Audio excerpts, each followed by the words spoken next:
शिकतो। माझ्या शाळेचे नाव मनपा शाळा क्रमांक 93 आहे। माझ्या प्रयोगाचे नाव वॉटर ओव्हरफ्लो अलार्म आहे। हेतू पाणी खूप अनमोल आहे, ते वाया जाऊ नये त्यासाठी हा प्रयोग आहे।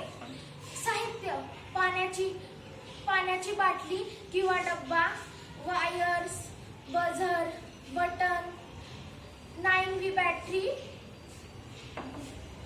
कृती पाण्याची टाकी भरण्या अगोदर बझरचे बटन चालू करणे।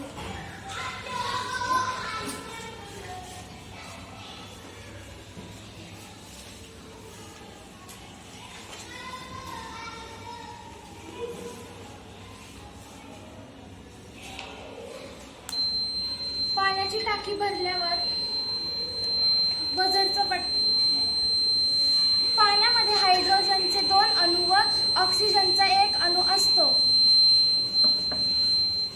त्यामुळे पाण्यामध्ये इलेक्ट्रॉन निर्माण होते।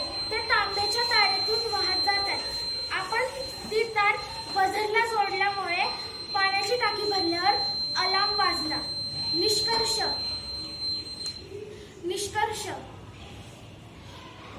आपण पाहिले की पाण्याची टाकी भरल्यावर अलार्म वाजला, त्यामुळे पाणी वाया गेले नाही, पाण्याची बचत झाली। धन्यवाद।